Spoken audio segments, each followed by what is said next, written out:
These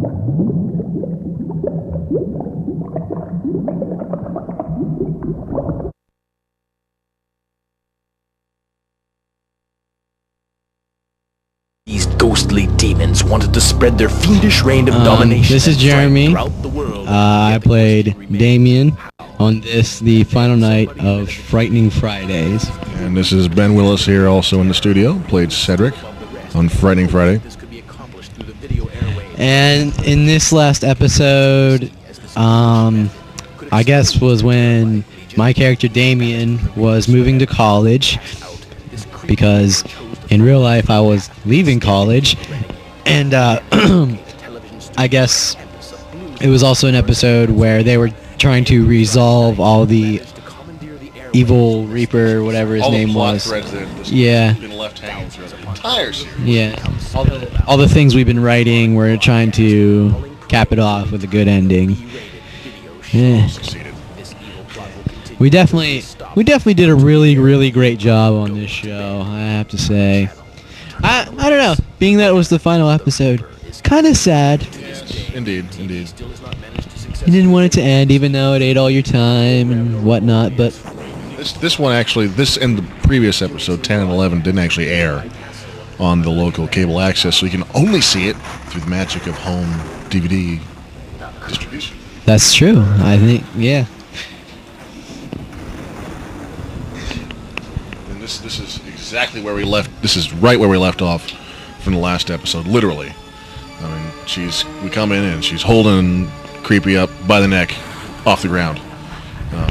Except when you can see when they pull back here, you can actually see the freaking stool he's standing on. That's okay. We're not perfect, but I guess she's brainwashed by the evil Reaper, and now she's programmed to kill the creepy Reaper, like a Manchurian candidate. Fire down the bottom of the screen here to cover up that stool. Oh, skull to the head. Now, one of the little-known things about skulls is they're hard, apparently, and they'll hurt you, even though that one was made of plastic. Here's a fun, scary fact. Did you know that a human skull is relatively as hard as a coconut? Really? So if you are able, there's like karate guys who can like punch through a coconut. That means they could punch through your head. And that's cool. That's kind of awesome. That's pure ultimate power right there. It sure is. Now he's down on his knees doing something. No sex. Next, yeah, no sex joke there. Yeah. It's only in your mind. If you think there's a sexual joke there, you're dirty. You can write for this show. Yeah, this is totally Matt, like kicking it old school, and then he gets all frozen like. Sweet graphics and stuff. Enter Cedric. With the almond joy that got tossed out of the frame in the last episode. I remember you made a really big deal about that too, because you're like, well, this picks up where it left off, and I had a candy bar last week, so I demanded candy bar this week. Well, no, this was actually filmed on the same day as the last shot of the previous episode. So it really didn't take much. I mean, we said, well, it's really, the last two episodes are really one big closing episode. I mean, yeah, we had the the Invisible Day, we had all that stuff, and then by the time we got to the end of that, well, first off, we had all the subplots going through that episode. Then we got to hear all those subplots suddenly come to the surface, and it is the whole show. There's Matt doing some really solid statue acting, where he's totally not even breathing right now. Better not be breathing. I think I might have been running the fog machine at this point. Oh, I definitely was, because I remember I kept spraying it right on him, and like, especially even when the cameras weren't even rolling, I kept shooting him just because I thought it was funny. He's like, knock it off. No, I won't. Watch the movie. What movie is it? I honestly don't remember. We didn't have one of those segments this time. We cut all the fat, go straight to the good shit. Yeah, we said, well, we just need to at least do some segments. We don't really care what movie we're showing this week. Yes, well, enough of the movie. Let's figure out what's going on. Right back into it. A lot of the other episodes, they kind of like jump from one thing to another, and you pick up on the plot as what the Axe Files are doing, what Joel's doing, what Cedric's doing, what Creepy Reaper's doing. But this one is like everybody's in on the main plot of this one, I guess. That and time was kind of dilated with this. I mean, because the previous episodes, things would happen during the movie segments or during the the commercial segments that you wouldn't see. This episode's everything that happened you get to see. I mean, there is nothing hidden by commercial breaks or movie breaks. This is where we discover the pictures, right? That's what he's looking at, pictures from the. Yeah. So because those aren't the actual pictures because we lost those, and the piece of paper we folded up. College kids are really professional, by the way. Love the ratchet I sounds. like to think of this more like community theater. Yes, You really. wear multiple hats. You're an actor, but you're also a cameraman. Yeah, you're also prop master at times. Hallelujah. Plus, I would lead everyone in a bit of a sing-along before each show. Yes. And, You were notorious for making up songs on the spot. I think I actually fleshed out one song for you, didn't I? yeah. I wrote out your cat song.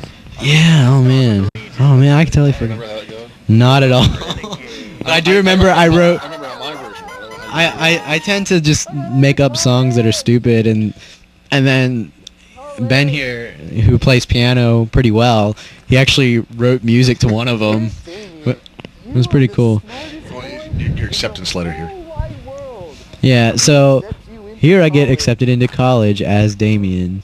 At 8 years old. Yeah, I started off the series as an 8-year-old, and suddenly I'm 17, 18, But then, see, now this is the bizarre thing about how the hell old is your character? Because you say you're 17 at the end of the episode, and yet during, I think, Sexy Saturday Nights, you mentioned about doing some movies back in college you weren't too proud of.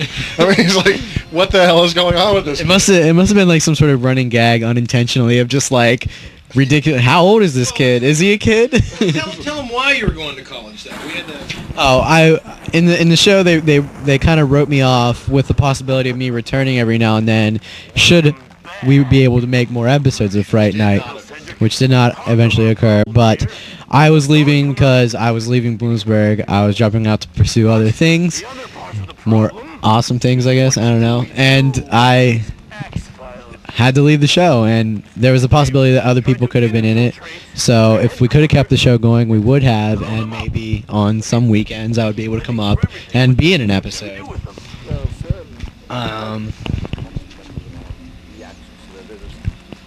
Plus, I think parts of this episode was kind of our "screw you, Bloomsburg" things. Yeah, like, we did do some ribbing at because at this point I think Eric, we had it was pretty much obvious that you weren't coming back at this point, unfortunately, and at the same time a lot of the other people weren't coming back because of the whole situation.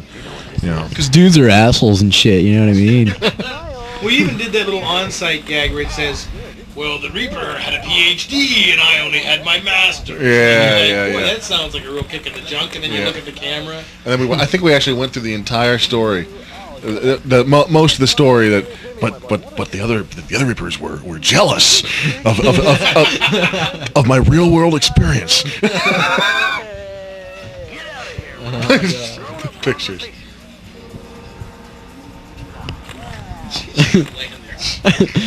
Christina doing the easiest acting job ever, sleeping on stage. Her best appearance. This was kind of a cast call for you guys because everybody's That too, in that shot. yeah. Everybody associated with the show, right? Am I Yeah. missing anybody? We never Because Gwen's dead, she's been blown up. Oh, yeah. really did that before. I think it was usually just like split up into groups of 3 or 4, and this time everybody's there, which I guess would have been some different camera angles. I don't know much about technical Oh, we just mumbo pulled the jumbo. camera's back. I mean, you can plainly see the camera's pulled back pretty far for that shot. Freeze frame for later in the episode. Taking pictures. Whose camera was that? Heather's? Yeah, it was Heather's. What the hell? Why not? Scraping the chin, poking the nose. It's like, what are we gonna do with the X-Files? the dungeon, the gas chamber in the dungeon. What would have been really great, instead of how we got rid of the X-Files, we just broke into a Saw Hostel type moment where we just get extremely gory on these kids. And, like, all these people who've been watching, like, oh, this is a funny sort of kitschy show with all sorts of humor. If it just gets insanely scary and violent in the last episode, that would have been... Someone are like grabbing their kids away from the set. Channels are being changed all across the territory. I'll murder you motherfuckers. It's Judgment Night. That would have been the ultimate fuck Yeah, Bloomsburg, right if that there. had ever aired.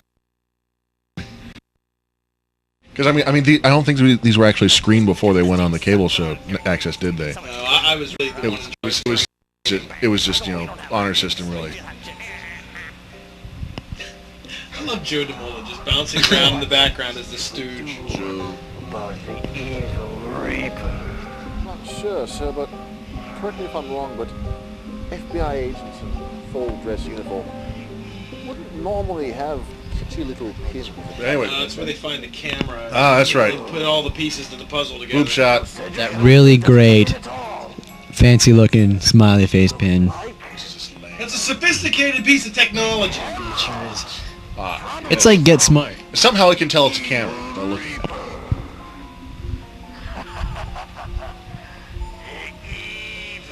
For the show, we mostly use the studio cameras, which are on huge devices or whatever. But then for some of the more fancy trickeries, we had handheld camcorders, and we would edit all the footage together. Actually, anything outside of the main studio was done on camcorders, and a lot of time it was just handheld actually.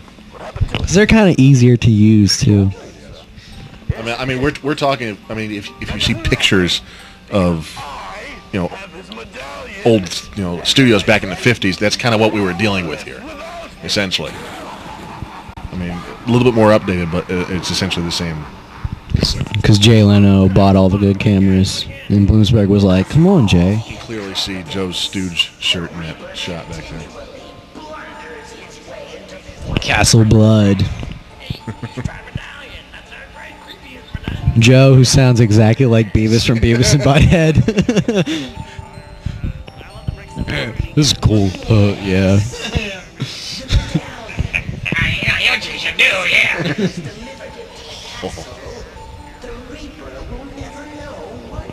I myself guilty for my character of stealing things from other cartoons. One I just remembered that I like to take the mood from a lot was Invader Zim. Oh, The Gur robot was really a lot like Damien, whether intentional or not.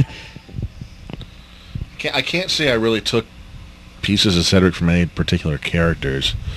It's just this general idea of what a high-class butler stuck in a low-class environment would be like. I had to drag Matt here, and I make a lot of things like I'm super strong, but he is fat. He can't defend himself. So, dude weighed 800 pounds, 800 goddamn pounds. He hides it well. He carries himself very well. The dude is fat though. Not even Well, you know what? PHAT. He's dropped a lot of weight. Yeah, recently. yeah. He's more like 600, 700 now. Just kidding. He's all muscle is what it is. I remember all the ladies thought Matt was a hunk. They'd be like, "Oh, let me feel your biceps." That I'm not even kidding about that. Really, that actually happened. Here's the pivotal moment with this door plot line here. Where we're going to explain that this door goes everywhere for some reason. It's magic. It's TV magic is what it is. It's television convenience. It's a pretty big foobar here. As I was saying, I think all my favorite moments of the show are like the dramatic pauses and the awkward moments. This is some of the best moments in this. I agree. The best moments in the show are where there's a silence and you're left thinking about what was just said or done or about to be done. It's sort of like they say that comedy is one of the hardest things to act to because it's all about timing. And if you get a general feel for a scene and you can put those pauses in, or the wink wink nudge nudge, or the winking at the camera or something, that's that's all well and good. It feels more real the more human the conversation is, where it's just like, so, yep. That is very funny to me. And in these episodes, that also stems from the fact that these last couple episodes, especially, we were really racing to get these out and at least shot, and to give Eric time to edit it together before the semester ended. So when we were writing this, we just kind of said, here's an outline, do it. And I don't think there was like hardly any dialogue for this last episode at all. I mean, there are things we decided, like your conversation there at the door, that we decided pretty much. Well, it's the short little thing we'll say that, but these totally made up.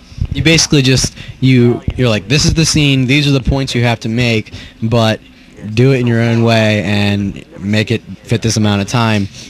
And I think, that was my favorite thing to do as far as acting and stuff, because it allowed a lot more for improvisation and putting things that each person thought was their sense of humor into it. And also, memorizing lines can be tough, especially on the short notice. I mean, we wrote things on a Monday evening, then everyone had class, and then we showed up on Sunday, of the following weekend to do it, and you don't really have time to memorize a full script by that point. It's ridiculous.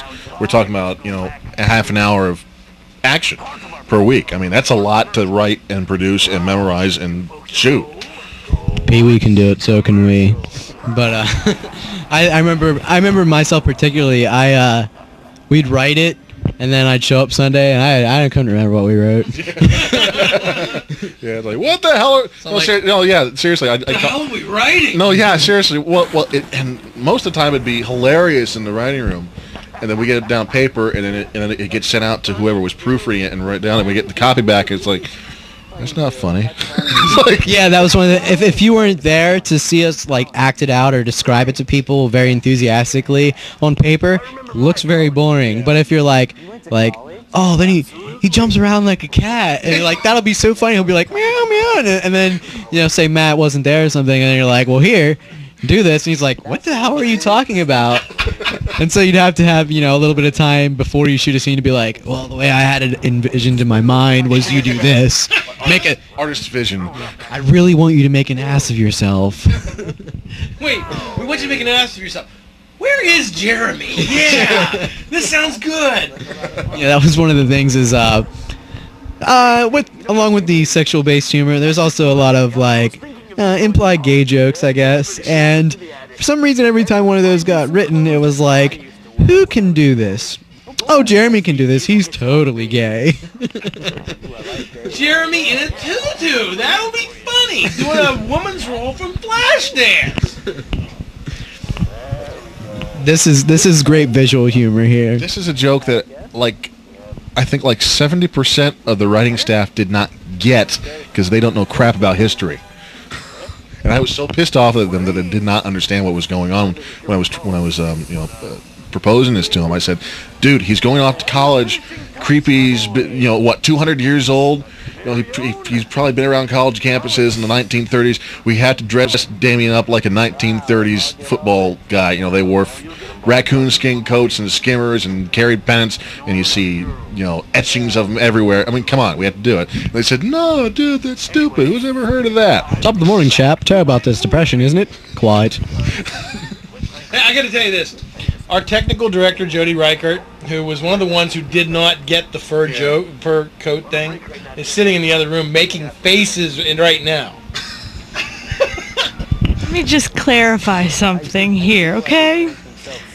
It's not that I didn't get the fur coat thing, it's the fact that we sat around for a half hour talking about who had the fucking fur coat and who had the hat, and I was like, I worked all day, I want to go, just move past the fucking joke and find something else, I want to leave. And everybody's like, no, we have to find the fur coat, we have to find out who has the hat, and I'm like, fuck you all, and I left. No, that's true, though. I mean, no, she brings up a good point. That a lot of the time when we were writing these things, we're like, okay, we've written this, we know what prop we want, how the hell are we going to get the prop? Or who has a prop that they can bring in, from the writing team, and said, well, I can go out and, and buy a case of Sierra Mist. or someone has my grandmother has a fur coat. I think so. Your grandma has a fur coat. So This was community theater for television. It was voluntary, and everyone did everything. Those were Ted's guns. Where did you get a kick-ass major league gun? Those were Ted's. Those were Ted's. He was in the army or something. How do we smuggle those on campus? You could not. You could not do that these days. Post Virginia Tech, I had to say, we couldn't do a lot of and Devil's Dandruff. They had those prop guns, those professional prop guns. They'd never let them run around campus shooting that whole thing. They did a whole hour-and-a-half movie with 2 cops carrying Glocks around campus and around town. Dude, police would be freaking out, even if they knew it was. The people would be freaking out. You could never do stuff like that. One thing I want to mention about the scene, a couple scenes back, where Creepy was dressing me up, was I like the dynamic of the fact that normally it's me doing wacky stuff to him and him getting frustrated, but this time it was him reversing the roles on me. I thought that was a nice touch. Yeah. And played it off really well. And I'm pretty sure this was just like people brought in stuffed animals and different shit, and I would just pick it up and do something with it. I'm not really sure if this duck thing was really written in until the day of the thing. Really, I think you did come up with that on site, and there is a few more takes that we're not seeing here, where you did a whole bunch of different stuff with the different animals. Yeah. You pick them up in a different order, pick someone up, and finally I think you settled on the duck somehow. The duck made a cool puppet, and it made a quacking noise every time you moved the mouth. I think we did this twice, and we ended up using the second take, but that I don't think Eric was happy with my first my first pratfall. Because I kind of stood there for half a second and my eyes crossed and I was like, and I went and I fell. I actually dropped to my knees like on the cement floor. I dropped, boom. Of course, I weigh 300 pounds. I go boom, and Eric's standing there looking at me from behind the camera. He's like, "Dude, are you all right? Are your ears shattered or something like that?" I'm like, "What? You want me to fall more carefully? I got hit in the nuts by the duck, Well, I'm a big guy too, so I know what it's like if you're gonna fall and land on concrete. Yeah. So I mean. Well, we had the carpet though. The carpet did a lot that you wouldn't think. Here's another scene where the whole awkward pauses and the I don't know, just the awkwardness. Oh, so that sort of thing. It really makes me laugh. Whammy! Oh God! And the absurdity of the fact. The absurdity of tiny little me knocking down Cedric is pretty wild, I guess. Then you go crazy. Yeah, the evil laughter. There should have been more evil laughter on the show.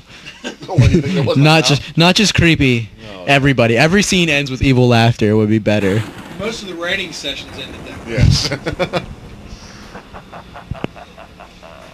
We'll begin with them too. Did we ever talk about the lightning and how we had to have someone there standing at the light board flicking the lights on and off?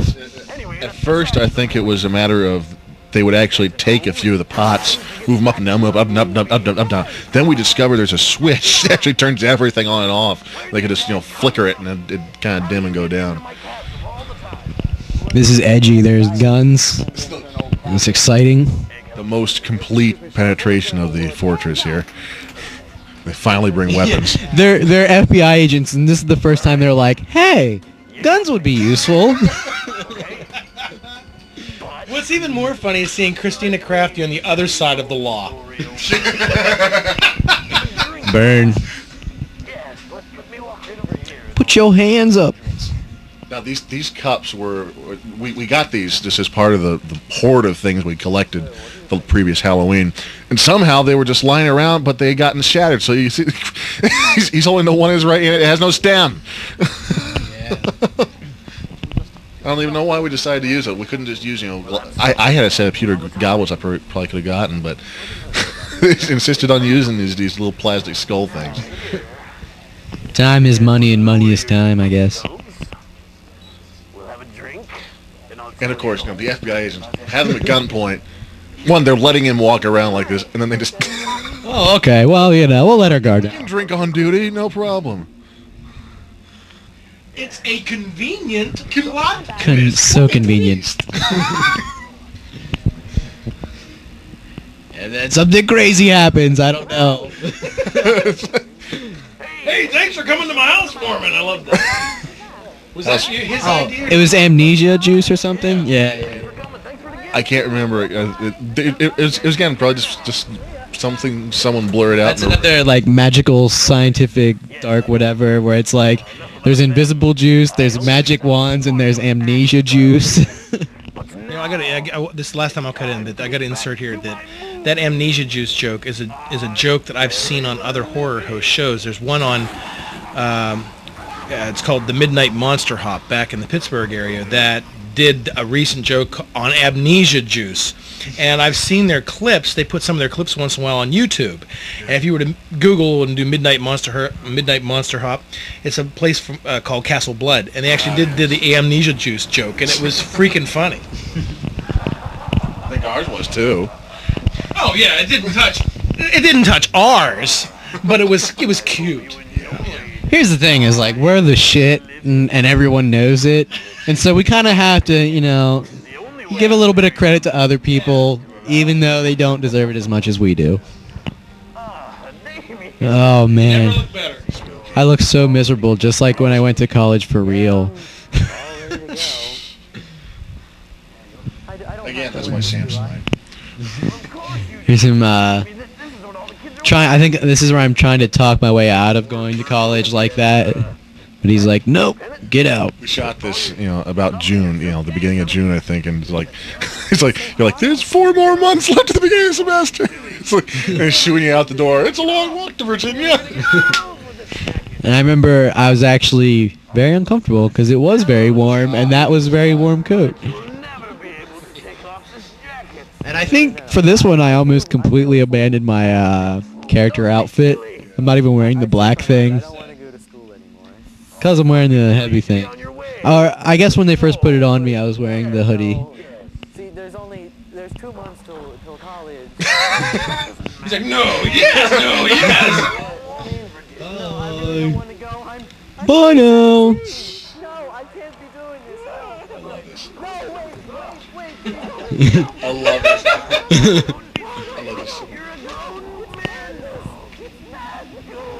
Madness.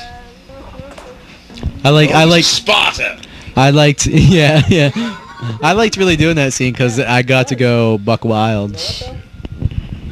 There's another joke, the Sparrow joke. No one will get that in 10 years. You're dating yourself, Ben. Well, not dating like going out on a date. Well, you clone yourself and now you're kissing yourself is what I'm saying. Looks like I need to finish up this report here. Oh, all right. Go ahead. Kind of wrapping up the X-Files plot thread. Because they were graduating. They were graduating too, so we couldn't use them. There's Jody again. There's Jody Reichert's technical expertise. Acting thing. The theater. Whatever happened to the theater? See, now you do that, but you'd sing-song it. And then you'd add another verse. And, and that would be a song. There's some intense situations going down here. He's really typing on that keyboard for those fans out there who want to know. Somehow we got the FBI letterhead on the screen there. He was actually typing into a Word document all that crap that he's saying. This is like a Doogie Howser type ending. I love the screen refresh. How'd that end? Doogie? Doogie Howser, he wrote on his 1982 computer about, growing up and being a doctor and stuff. And he shut it off and went to bed. Now he's on How I Met Your Mom. Man, TV trivia. Yeah. Blah, blah, blah. I'm Matt Colosimo. I'm doing stuff. Get to the Cedrics and the Damiens, damn it. I think at one point we were going to have him put a question mark after it. But, we decided not to, I guess. That would have been too clever. Yeah. Mm-mm.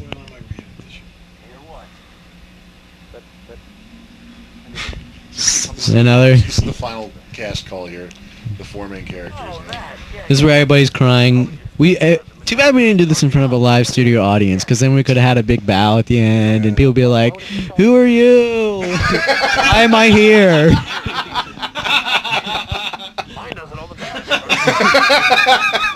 They said there would be pizza. There's no pizza. They said this would be catered.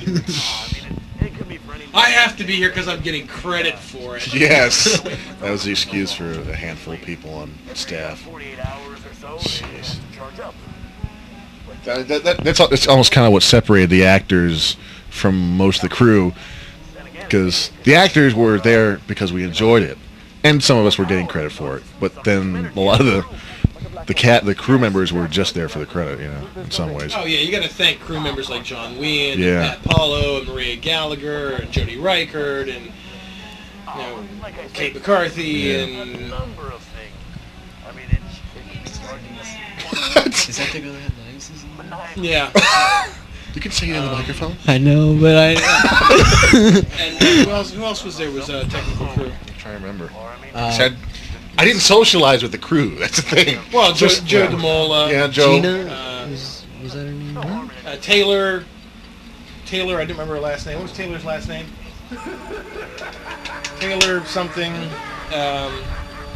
There's a lot of people there in the beginning, first few episodes from the first semester that we did that weren't there for the next half. And vice versa. Oh, the guy that did the Verizon walk-on. Yeah. I can't remember his name off the top of my head. And there was that Pat kid who did that one scene with the magic wand. Yes, yeah, gosh, yeah. And there's a lot of different crew members that helped out and went. Michelle Kawa. Yep. Who else was there? I'm trying to think of everybody sat at that switcher. So I guess that's the very end of the show, and series, and I think we did a good job. Well, post series, we went on to do. The department went on to hold an awards banquet for the Simpson. plethora of stuff that we had gotten done over the previous 2 semesters, and I think Fright Night took most of The awards, yeah. And you know who won? Best show ever? Yeah. Fright Night. Student choice. Screw you, Mendoza. And cut. I think she had to give that away, didn't she? Yeah, that was awfully painful. Oh, jeez. That had to have been. Well. And then we got wasted. All right, well, bye-bye forever.